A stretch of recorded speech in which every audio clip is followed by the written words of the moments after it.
Следното вклучување на лица место ќе говориме нешто повеќе за климатските промени, односно климатските промени е факт дека го менуваат светот се повеќе и повеќе, односно оној свет кој што го познаваме. Во ова вклучување на лице место ќе напоменеме за тоа како климатските промени имаат влијание врз природните катастрофи во Македонија. Ова утро мојата денешна гостинка е госпогица Александра Стевков, климатолог од УХМР. Да и посакаме добро утро. Добро утро и вам и на вашите гледачи.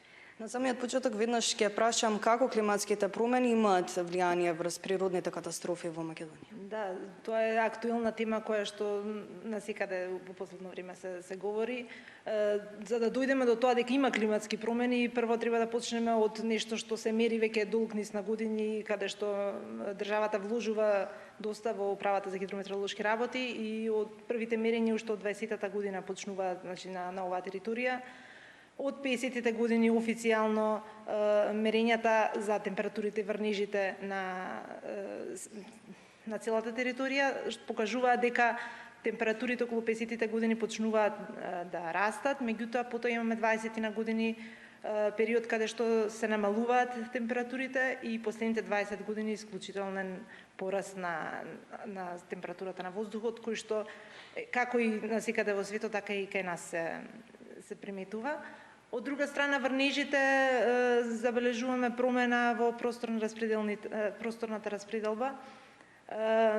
Количините се околу просечните, меѓутоа се намалува, се зголемува интензитетот на врнежите, а се намалува бројот на денови со врнежи. Ве напоменавте и дека растат температурите од последните децении и дека имаме поголемо количество на врнежи. Какви импликации се јавуваат од тоа? Импликациите се првично ќе почнеме од луѓето. Значи прво ние ги чувствуваме екстремните температури кои што се случуваат во летниот период, долго и трајните топлотни бранови.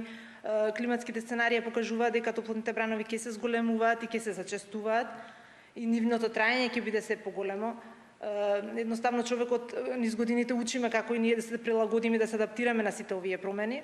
Значи прво е тоа како на нас се влие, потоа сушата и како влие како земјоделска земја на земјоделството.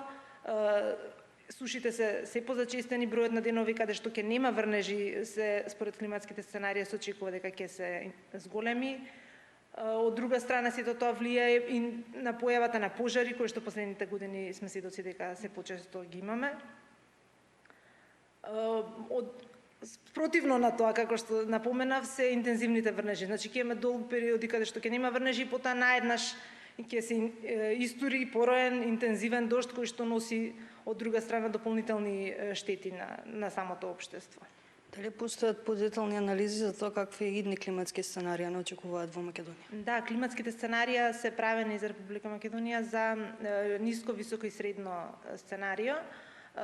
До крајот на векот најголемата промена се очекува да бидат на летните температури, каде што максималната температура постои веројатност да се зголеми до 5 степени, што е најголемата промена која што може да ја доживееме. Се надеваме нормално дека до тоа сценарио нема да се изреализира и да се оствари. Од друга страна, врнежите пак треба да се намалат според сценаријата до 20%, меѓутоа пак интензивните врнежи, оние дневни врнежи каде што надминуваат 40 мм, кои што може да направат одредени штети, се очекува за 60% дека ќе се зголемат во идните години. Пред самиот крај, и според вас како климатолог, што сметате дека треба да преземе државата за земјата да се прилагоди на ваквите климатски промени и климатските сценарии? Да. Се прават многу напори како прво тргнавме од тоа да ги прифатиме дека навистина климатските промени постојат, што е голем чекор дека веќе никаде не се збори дека навистина не постојат климатски промени, дека гледаме и го живееме времето и температурите, врнежите и се менува околу нас. Тоа е првиот чекор. Вториот чекор е како да се адаптираме кон овие промени, кои ризик фактори ги носат и како ние да направиме сето тоа да го прилагодиме, полесно да го надминеме.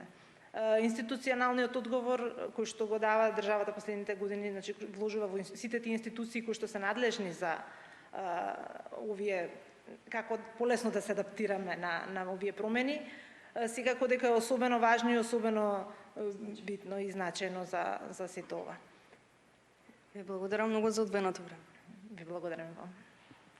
Се надевам дека ова вклучување на лица место беше интересно за нашите гледачи, а се разбира дека ние повторно се гледаме и утре со нова актуелна и интересна тема, која што верувам ќе го задржи вашето внимание.